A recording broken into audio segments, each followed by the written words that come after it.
ओम श्री गणेशाय नमः। अर्जुन पुत्र वीर अभिमन्यु की कथा। भारतवर्ष के प्राचीन काल की ऐतिहासिक कथा महाभारत के एक महत्वपूर्ण पात्र अभिमन्यु सुभद्रा और अर्जुन के पुत्र थे। श्री कृष्ण और बलराम जी उनके मामा थे तथा उनके गुरु भी थे। विराट नरेश की पुत्री राजकुमारी उत्तरा अभिमन्यु की पत्नी थीं, जिनके पुत्र परीक्षित ने संपूर्ण भारतवर्ष में चक्रवर्ती नरेश के रूप में शासन किया था। कथा में अभिमन्यु का छल और अधर्म द्वारा कारुणिक अंत बताया गया है, परंतु अभिमन्यु जैसी ख्याति किसी भी अन्य महाभारत योद्धा को नहीं मिल सकी थी। अभिमन्यु महाभारत काल के सर्वश्रेष्ठ योद्धाओं में से एक हैं तथा सबसे कम आयु के सर्वश्रेष्ठ योद्धा माने जाते हैं।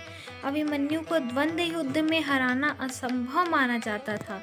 15 वर्ष की आयु में फाल्गुन मास में उनका विवाह उत्तरा से हुआ था। 16 वर्ष की आयु में आषाढ़ मास में जिस दिन ये महाभारत के युद्ध में वीर गति को प्राप्त हुए, उससे एक दिन पूर्व ही अभिमन्यु की पत्नी उत्तरा ने गर्भ धारण किया था। अभिमन्यु को चंद्र देवता का पुत्र भी माना जाता है। धारणा है कि सभी देवताओं ने अपने पुत्रों को अवतार के रूप में धरती पर भेजा था, परंतु चंद्रदेव ने कहा वे अपने पुत्र का वियोग सहन नहीं कर सकते, अतः उनके पुत्र को मानव योनि में मात्र 16 वर्ष की आयु दी जाए। अभिमन्यु एक असाधारण योद्धा थे। उन्होंने कौरव पक्ष की व्यूह रचना, जिसे चक्रव्यूह कहा जाता है, कि 7 में से 6 द्वार भेद दिए थे। कथनानुसार अभिमन्यु ने अपनी माता की कोख में रहते ही अर्जुन के मुख से चक्रव्यूह वेदन का रहस्य जान लिया था, पर सुभद्रा के बीच में निद्रामग्न होने से वह व्यूह से बाहर आने की विधि नहीं सुन पाए थे। अभिमन्यु के मृत्यु का कारण जयद्रथ था, जिसने अन्य पांडवों को व्यूह में प्रवेश करने से रोक दिया था। संभवतः इसी का लाभ उठाकर व्यूह के अंतिम चरण में कौरव पक्ष के सभी महारथी युद्ध के मापदंडों को भूलकर उस बालक पर टूट पड़े, क्योंकि कोई भी कौरव पक्ष का योद्धा द्वंद्व युद्ध में अभिमन्यु को पराजित नहीं कर सकता था।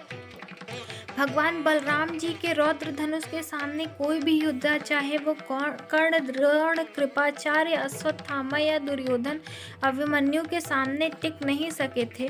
अभिमन्यु को चक्रव्यूह के भीतर द्वंद्व युद्ध में पराजित करना भी असंभव था, जिस कारण कर्ण ने छल पूर्वक अपने विजय धनुष को पीछे से वार करके उनके रौद्र धनुष को काट डाला। क्रोधित अभिमन्यु कुछ समझ पाते उससे पहले उनके रथ को द्रोणाचार्य ने प्रहार कर दिया। देखते ही देखते अवसर पाकर सभी योद्धा अभिमन्यु पर टूट पड़े थे। दुर्योधन पुत्र लक्ष्मण को यमलोक पहुंचाकर अभिमन्यु दुर्योधन के सामने वंश विनाशक के रूप में घृणित हो चुके थे, क्योंकि दुर्योधन के बाद राजा के रूप में लक्ष्मण ही राज्य करते।